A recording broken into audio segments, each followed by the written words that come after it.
Pada tanggal 25, Pak Prabowo mendaftar ke KPU sebagai pasangan calon presiden, calon wakil presiden. Sesudah keputusan MK. Dan kemudian di MK dibentuk MK yang hasilnya mengatakan bahwa terjadi pelanggaran etika berat yang menyebabkan keputusan yang dibuat oleh MK secara etika bermasalah. Kemudian Bapak punya waktu sampai dengan tanggal 13 November, karena di situ adalah waktu terakhir untuk mengambil keputusan bila ada perubahan. Sesudah Bapak mendengar bahwa ternyata pencalonan persyaratannya bermasalah secara etika, pertanyaan saya, apa perasaan Bapak ketika mendengar bahwa ada pelanggaran etika di situ? Baik, waktunya habis. Kami berikan kesempatan kepada calon presiden nomor urut 2 untuk menjawab selama 2 menit. Waktunya dimulai dari sekarang. Jadi Mas Anies ya memang suatu perkembangan politik itu ada beberapa segi perspektif ya. Jadi tim saya, para pakar hukum yang mendampingi saya menyampaikan bahwa dari segi hukum tidak ada masalah. Masalah yang dianggap pelanggaran etika sudah diambil tindakan dan keputusan ya waktu itu oleh pihak yang diberi wewenang, kemudian sudah ada tindakan dan tindakan pun itu masih diperdebatkan karena yang bersangkutan masih memproses. Tetapi intinya adalah bahwa keputusan itu final dan tidak dapat dirubah. Ya, saya laksanakan ya. Dan kita ini bukan anak kecil, Mas Anies ya. Anda juga paham ya. Sudahlah ya. Sekarang begini.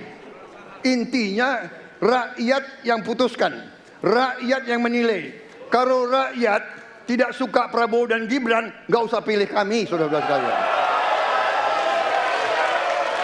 Dan saya tidak takut tidak punya jabatan, Mas Anies. Sorry ya. Sorry ya.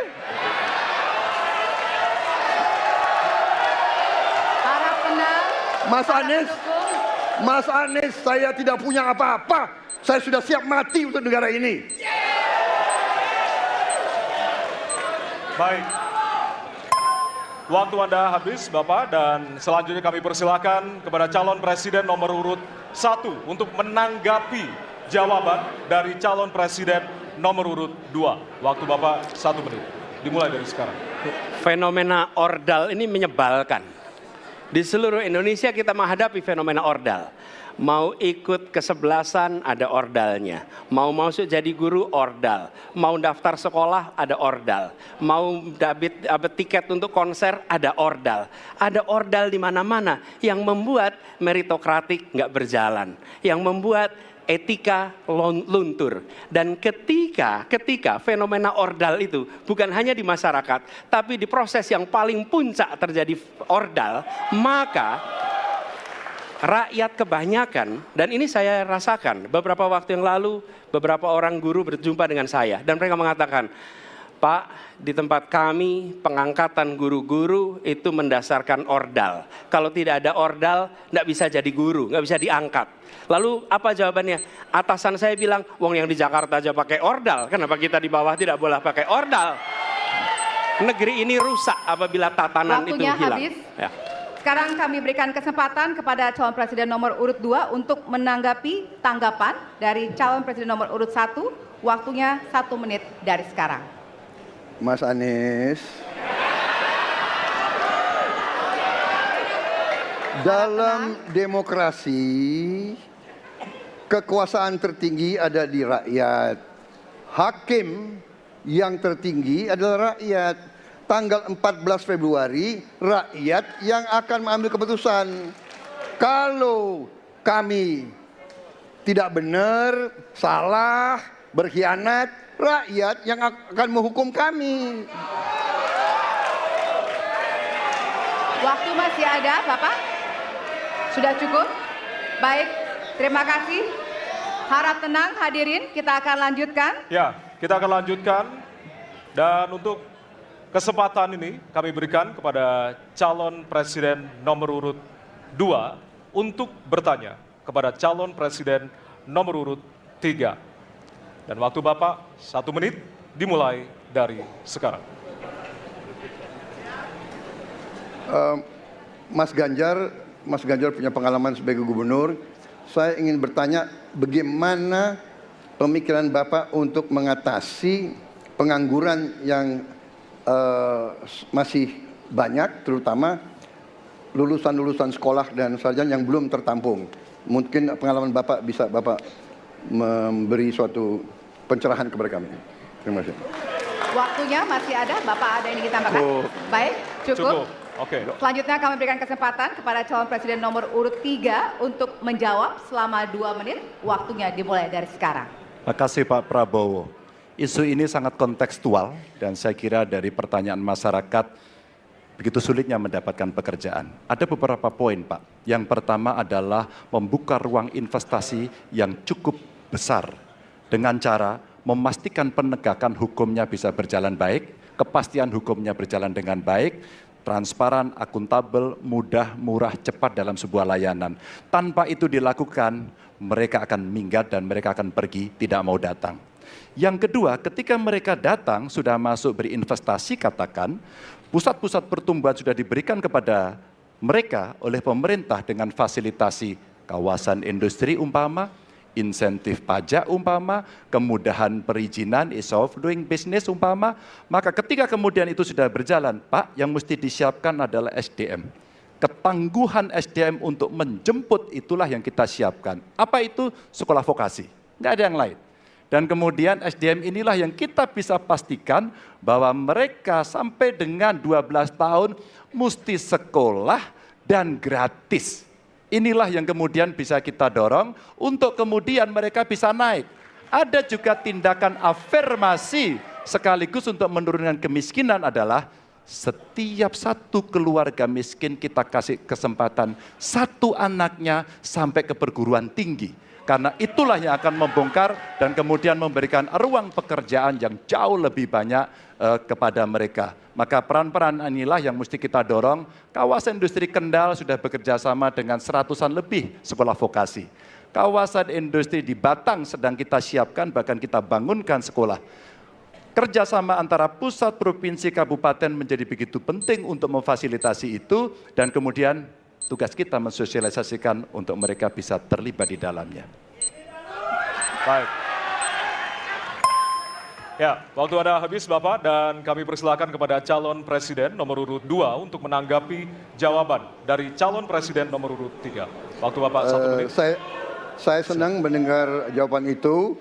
Berarti Bapak bisa mengakui prestasi pemerintah Jokowi dalam mengembangkan KEK semua, mendorong hilirisasi, menciptakan lapangan kerja, mengundang investor-investor ke Jawa Tengah untuk menciptakan pertumbuhan ekonomi yang bermutu dan berkelanjutan. Terima kasih. Ya. Waktunya masih ada, Bapak? Cukup. Baik, selanjutnya kita berikan kesempatan kepada calon presiden nomor urut 3 untuk menanggapi tanggapan dari calon presiden nomor urut 2. Waktunya 1 menit dari sekarang. Pak Prabowo, terima kasih. Ketika kami merancang kawasan-kawasan industri dan bagaimana percepatan itu kita lakukan, kami duduk dengan para menteri, bahkan kami duduk dengan presiden. Kami punya pikiran yang sama dalam merancang ini karena kita ingin menjemput 2045 sebagai negara maju, negara unggul. Itu yang harus kita ciptakan. Maka ketika kemudian soal setuju tidak setuju, kami hampir 10 tahun. Bahkan proyek-proyek strategis nasional yang ada di Jawa Tengah, saya bereskan, Pak. Karena itu bentuk tanggung jawab kami sebagai wakil pemerintah pusat di daerah dan kami tahu posisi itu agar kita berada dalam satu barisan menjemput keunggulan Indonesia di 2045. Masih ada waktu Bapak? Cukup. Cukup? Baik. Ya, dan selanjutnya kita akan berikan kesempatan calon presiden nomor urut 3 untuk bertanya kepada calon presiden nomor urut 1. Dan waktu Bapak 1 menit dimulai dari sekarang. Mas Anies pernah menjadi gubernur ibu kota. Dan hari ini menjadi isu publik, saya barusan dari IKN. Mas Anies, dengan berbagai kondisi yang ada di Jakarta, traffic jam, orang bermigrasi, bagaimana polusi yang terjadi. Saya pengen dapat statement yang clear dari Mas Anies. Apa pendapat Mas Anies ketika kemudian Indonesia sentris itu ingin dibangun, mimpi besar anak bangsa sejak presiden sebelumnya ingin dibangun untuk memindahkan ibu kota dari Jakarta ke IKN. Silakan. Baik, waktunya masih ada, Bapak? Cukup. Cukup? Baik, terima kasih. Kemudian kami silakan calon presiden nomor urut 1 untuk memberikan jawaban selama 2 menit dimulai dari sekarang. Kalau ada masalah jangan ditinggalkan, diselesaikan. Itu filosofi nomor 1. Jadi ketika di Jakarta menghadapi masalah, maka masalah lingkungan hidup, masalah lalu lintas, kepadatan penduduk, ini harus diselesaikan. Ditinggalkan tidak kemudian membuat otomatis selesai. Justru ini yang harus dibereskan. Kalau kami melihat, begitu kita bicara lalu lintas, kontribusi aparat sipil negara di dalam kemacetan itu hanya 4-7%. Jadi nggak akan mengurangi kemacetan di sini. Yang kedua, soal lingkungan hidup. Kalau yang pindah itu pemerintah, bisnis, keluarga masih tetap di sini, masih tetap ada masalah. Karena itu kami berpandangan masalah yang di Jakarta harus diselesaikan dengan transportasi umum yang dibangun. Kemudian yang kedua, menambah taman yang dibangun, transportasi umum berbasis elektrik. Dan itu semua dikerjakan untuk membuat Jakarta menjadi kota yang nyaman, aman, kota yang membuat kita bisa hidup dengan sehat. Itu terkait dengan Jakarta. Jadi jangan kita meniru pemerintah Belanda. Mereka punya kota tua. Ketika kota tua turun permukaan, mereka pindah ke selatan, bikin di sekitar Monas. Ditinggalkan, masalah tidak diselesaikan. Kita harus menghadapi masalah dengan menyelesaikan. Lalu yang kedua, terkait dengan IKN. Ketika kita memiliki masalah yang masih urgen di depan mata kita, di Kalimantan sendiri, kebutuhan untuk membangun sekolah yang rusak sangat banyak. Membangun kereta api atau jalur tol antar kota di Kalimantan itu urgen. Yang merasakan dari uang itu siapa? Rakyat.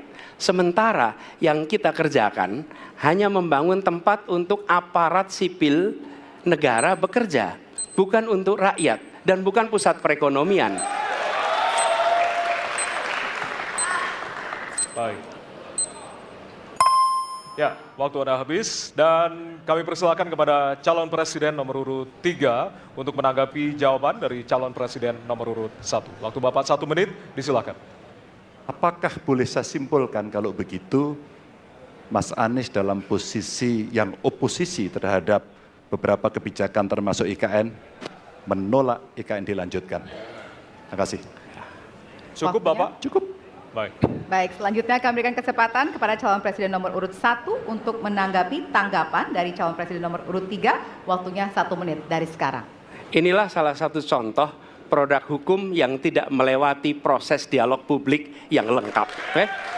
Sehingga dialognya sesudah jadi undang-undang. Dan ketika dialognya sudah undang-undang, siapapun yang kritis dianggap oposisi, siapapun yang pro dianggap pro pemerintah. Kenapa? Karena tidak ada proses pembahasan yang komprehensif yang memberikan ruang kepada publik. Ini negara hukum, bukan negara kekuasaan. Dalam negara hukum, berikan ruang kepada publik untuk membahas sebuah peraturan sebelum dia ditetapkan. Tapi ini nada-nadanya seperti negara kekuasaan, di mana penguasa menentukan hukum. Dan kemudian dari situ kita berdebat pro kon. Kami melihat ada kebutuhan-kebutuhan urgen yang dibangun untuk rakyat. Kalau hari ini kita belum bisa menyiapkan pupuk lengkap, tapi pada saat yang sama kita membangun sebuah istana untuk presiden, di mana rasa keadilan kita? Oke? Waktunya sudah habis. Ya, Dan kami masih ada satu segmen lagi, untuk itu kami persilakan kepada bapak-bapak untuk kembali ke tempat duduk masing-masing. Masih ada satu segmen lagi untuk bertanya dan juga saling menanggapi. Kami persilakan bapak-bapak untuk kembali ke tempat.